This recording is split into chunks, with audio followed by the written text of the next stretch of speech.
ویسے تو مفتی امجد علی اعظمی رحمۃ اللہ تعالی علیہ کی کئی خصوصیات ہیں، لیکن آپ کے اتنے مشہور اور معروف ہونے کی بنیادی وجہ آپ کی ایک تصنیف ہے، جس کو آپ نے تقریباً 27 سال کے عرصے میں وقتاً فوقتاً اپنے تعطیلات اور اپنی مصروفیت کے اوقات میں سے کچھ وقت نکال کر تحریر فرمایا۔ اس کتاب کا نام کیا ہے؟ اس کتاب کا نام ہے بہار شریعت۔ سبحان اللہ، یہ اتنی شاندار کتاب ہے کہ بندہ مومن کے پیدا ہونے سے لے کے وفات تک زندگی کے جتنے بھی مراحل ہیں اور جتنے بھی معاملات ہیں ان میں شرعی رہنمائی کے حوالے سے جو بنیادی آگاہی ہے فقہ حنفی کے مطابق، اس کو مفتی امجد علی اعظمی رحمۃ اللہ تعالی علیہ نے اس کتاب میں تحریر فرمایا ہے۔ اور جس طرح علم فقہ کی کتابوں میں مختلف اقوال ہوتے ہیں، اختلافات ہوتے ہیں، تو مفتی امجد علی اعظمی رحمۃ اللہ تعالی علیہ کا امت پر یہ احسان ہے کہ آپ نے ان تمام اختلافات سے صرف نظر کرتے ہوئے جو مفتہ بھی اصح صحیح اور راجح قول تھا، یعنی کسی بھی مسئلے میں وہ قول جس پر عمل کرنا ہے، جس پر فتویٰ دینا ہے، جس میں عوام کے لیے آسانی ہے، انتہائی آسان انداز میں اپنے دور کے اعتبار سے آسان اردو میں اس کو جمع فرمایا، اور خود بھی ارشاد فرمایا کہ کم علم اور عورتیں اور بچے بھی اس کتاب سے استفادہ حاصل کر سکیں۔ اس کتاب کی ایک خصوصیت یہ بھی ہے کہ اس کے ابتدائی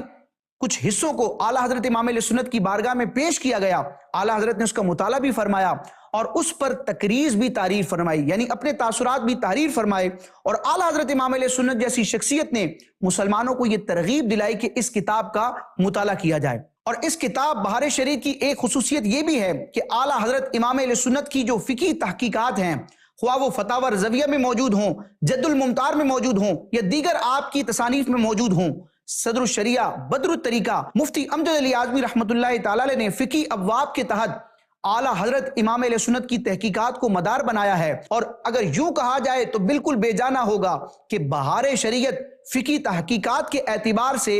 اعلیٰ حضرت کی تحقیقات فتاوی رضویہ اور جد الممتار کا خلاصہ ہے۔ کئی مقامات ایسے ہیں کہ من و ان عبارتیں صدر الشریعہ مفتی امجد علی اعظمی رحمۃ اللہ تعالی علیہ نے بہار شریعت میں اعلیٰ حضرت کی تحریر کی ہیں، جیسے کہ حج و عمرہ کے حوالے سے اعلیٰ حضرت کا ایک پورا رسالہ ہے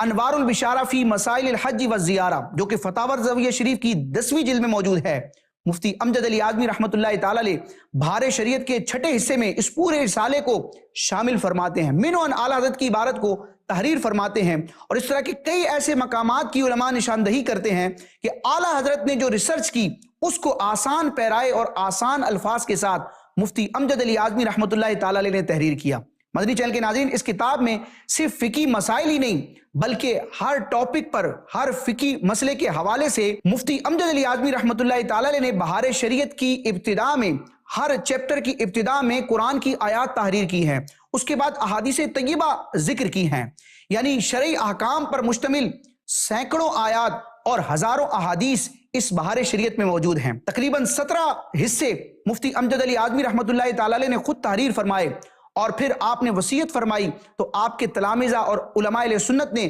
مزید اس کے 3 حصوں پر کام کیا، اور اب الحمدللہ 20 حصوں پر مشتمل یہ فقہ حنفی کا انسائکلوپیڈیا ہے۔ مدنی چینل کے ناظرین، بادشاہ اورنگزیب عالمگیر کے دور میں علامہ نظام الدین ملا جیون رحمۃ اللہ تعالی علیہ کی رہنمائی میں اور ان کی نگرانی میں سینکڑوں علماء نے فتاوی عالمگیری عربی زبان میں تحریر کیا، جو فقہ حنفی کا انسائکلوپیڈیا مانا جاتا ہے۔ لیکن قربان جائیں اعلیٰ حضرت امام علیہ سنت کے اس شاگرد مفتی امجد علی اعظمی رحمۃ اللہ تعالی علیہ پر کہ جو کام سینکڑوں علماء نے کیا تھا عربی زبان میں، مفتی امجد علی اعظمی رحمۃ اللہ تعالی علیہ نے تنے تنہا وہ کام کیا، اور اردو زبان میں فقہ حنفی کا ایسا عظیم شاہکار آج تک منظر عام پر نہ آیا۔